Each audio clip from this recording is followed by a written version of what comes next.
mwaka w'ibihumbi 2009 idiyoseze yacu ya Muyinga yarashashe nako yarateguye irongera irasasa mu nama y'umuryango ya mbere.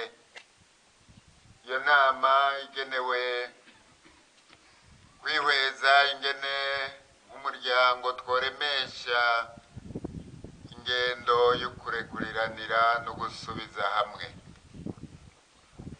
Inama imaze guhera,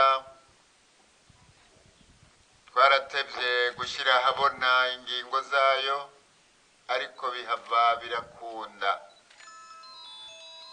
Muri izo ngingo z'iyo nama harimwo ingingo ihambaye yuko buri mwaka twokwama duhimbaza umunsi mukuru ukurekuriranira no gusubiza hamwe. Muri iki gihe rero turiko turashira mu ngiro iyo ngingo.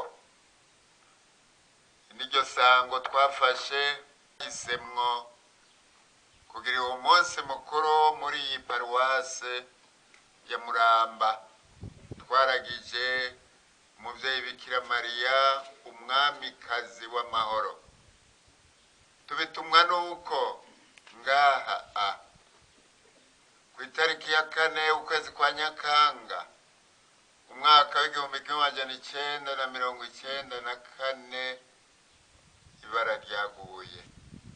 Twari dusanzwe turi mu gihe kitoroshe, ariko kuri iyo tariki ngaha umwepiskopi nakoreye mu Ngata yaje gukomeza muri Mutima Mweranda.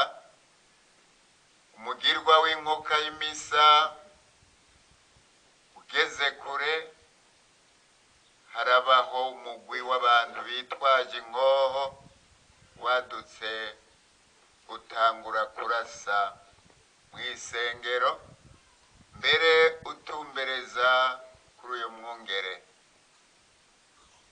Imana irakinga ararokoka, ariko harabapfuye.